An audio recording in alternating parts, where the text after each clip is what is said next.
Halo, Assalamualaikum warahmatullahi wabarakatuh. Selamat siang. Kali ini saya akan membawakan materi tentang antihistamin. Kompetensi dasar yang akan dicapai pada pembelajaran kali ini adalah yaitu memahami obat antihistamin, mengidentifikasi obat antihistamin. Adapun tujuan pembelajaran, setelah diskusi dan penggalian informasi, siswa diharapkan mampu mengklasifikasi obat berdasarkan penyakit yang berhubungan dengan antihistamin, meliputi antihistamin H1, H2, dan H3 secara tepat. Yang kedua, membedakan obat berdasarkan penyakit yang berhubungan dengan antihistamin secara tepat. Apabila disediakan beberapa jenis obat yang berhubungan dengan antihistamin, siswa diharapkan mampu memilah obat yang berhubungan dengan antihistamin secara tepat, mengidentifikasikan obat yang berhubungan dengan antihistamin secara tepat. Histamin. Histamin adalah senyawa amina yang di dalam tubuh dibentuk dari asam amino histidin oleh pengaruh enzim histidin dekarboksilase. Histamin disimpan dalam keadaan inaktif di dalam mast sel. Histamin terdapat dalam jumlah besar di sel epidermis mukosa usus dan paru-paru. Faktor-faktor penyebab aktivasi histamin antara lain reaksi alergi, yaitu penggabungan antigen dan antibodi, menyebabkan kulit melepaskan histamin, sehingga terjadi dilatasi, gatal, dan udema. Yang kedua, kecelakaan dengan cedera serius memicu lepasnya histamin dan jaringan mati. Yang ketiga, paparan sinar UV dari matahari merusak mast sel sehingga histamin lepas. Yang keempat, zat kimia dengan daya membebaskan histamin, contohnya racun ular, tawon, enzim proteolitik, obat-obat tertentu seperti morfin, kodein, tubokurarin, dan klordiazepoksid. Efek histamin di dalam tubuh adalah menimbulkan kontraksi otot polos bronki, usus, dan uterus. Yang kedua, menimbulkan vasodilatasi. Yang ketiga, memperbesar permeabilitas kapiler sehingga menimbulkan udema dan pengembangan mukosa. Yang keempat, memperkuat sekresi kelenjar ingus, ludah, air mata, dan asam lambung. Yang terakhir, stimulasi ujung saraf yang menimbulkan eritema dan gatal-gatal. Histamin normal di dalam darah kadarnya adalah 50 mikrogram per liter. Bila mast sel rusak dan membran pecah atau oleh sebab tertentu tersebut di atas, histamin terlepas cukup banyak sehingga menimbulkan efek yang nyata. Kelebihan histamin di dalam tubuh atau di dalam darah diuraikan oleh histaminase. Antihistamin adalah zat yang dapat mengurangi atau menghalangi efek histamin yang berlebihan di dalam tubuh dengan jalan memblok reseptornya. Penggolongan antihistamin ada 3, yaitu berdasarkan penemuannya digolongkan menjadi 3 generasi, berdasarkan reseptor histamin digolongkan menjadi 4, dan berdasarkan struktur kimianya digolongkan menjadi 8. Penggolongan antihistamin berdasarkan penemuannya, yang pertama, antihistamin generasi pertama atau AH1 efektif menghilangkan bersin, rinore, gatal pada mata, hidung, dan tenggorokan. Mekanisme kerjanya dengan melalui kompetisi untuk berikatan dengan reseptor H1 di organ target. Contohnya adalah klorfeniramin maleas atau CTM, difenhidramin, prometazin, hidroksisizin.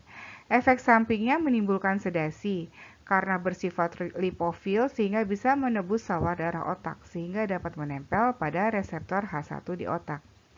Antihistamin generasi kedua, dia bisa menghambat sekresi asam lambung. Contohnya simetidin, metilamid, burinamid. Memiliki efek anti-alergi tapi tidak menimbulkan sedasi karena sifatnya sedikit lipofil sehingga sulit menembus sawar darah otak. Yang termasuk generasi kedua adalah terfenadin, astemizol, loratadin, dan cetirizine. Antihistamin generasi ketiga tujuannya adalah untuk menyederhanakan farmakokinetik dan metabolismenya, serta mengurangi efek samping dari generasi sebelumnya. Contohnya, fexofenadin, norastemizol, dan dekarboetoksiloratadin atau DCL. Ketiganya merupakan metabolit antihistamin generasi kedua.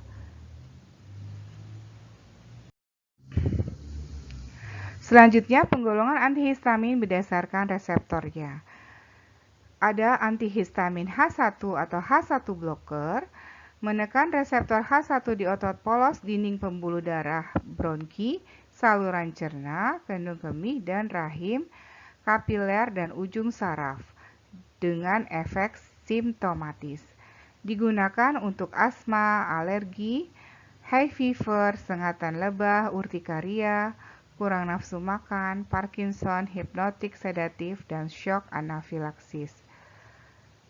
Yang kedua adalah antihistamin H2 atau H2 blocker, menekan reseptor H2 dengan efek hipersekresi asam lambung, vasodilatasi, dan turunnya tekanan darah. Digunakan untuk terapi pada tukak lambung dan usus, contohnya ranitidin, nizatidin, dan famotidin.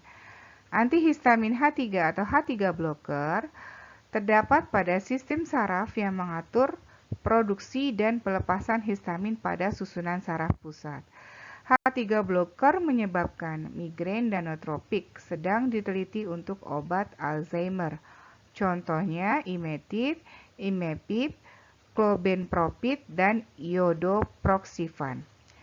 Antihistamin H4 atau H4 blocker dijumpai pada sel-sel inflamatori seperti eosinofil, neutrofil, mononukleosid.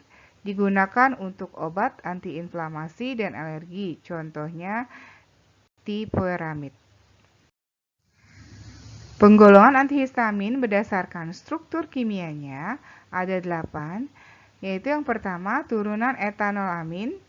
Ini contohnya difenhidramin, dimenhidrinat, fenitoloksamin, ya, bersifat antikolinergik dan sedatif. Yang kedua, turunan etilendiamin, contohnya antazolin, tripelenamin, clemizol, dan mepirin. Ini memiliki efek sedasi yang lemah. Yang ketiga, turunan propilamin, contohnya feniramin, klorfeniramin, bromfeniramin, tripolidin, daya antihistaminnya cukup kuat. Yang keempat, turunan piperazin, contohnya siklizin, mekrizin, sinarizin, flunarizin, hidroksizin, dan cetirizin. Nah, ini bersifat long acting, bisa lebih dari 10 jam. Yang kelima, turunan fenotiazin, contohnya prometazin, tiazinamid, oxomemazin, metdilazin, memiliki efek antihistamin dan antikolinergik tidak begitu kuat. Daya neuroleptik kuat sehingga digunakan untuk obat psikosis. Digunakan untuk obat batuk juga karena bersifat meredakan batuk. Yang keenam, turunan trisiklik lainnya atau piperidin, contohnya ciproheptadin, ketotifen, loratadin, azelastin, azatadin, pizotifen, memiliki antiserotonin yang kuat dan bisa menstimulasi nafsu makan, menimbulkan urtikaria dan migrain. Yang ketujuh, zat-zat non-sedatif, terfenadin, astemizol, dan antihistamin tanpa sedasi. Yang kedelapan adalah golongan sisa, yang termasuk golongan ini adalah methidrolin, dimethidin, difenilpiralin. Demikian sekilas tentang antihistamin. Jika ada pertanyaan, bisa menanyakan via WhatsApp, dan silakan melihat tugas di Google Classroom. Assalamualaikum.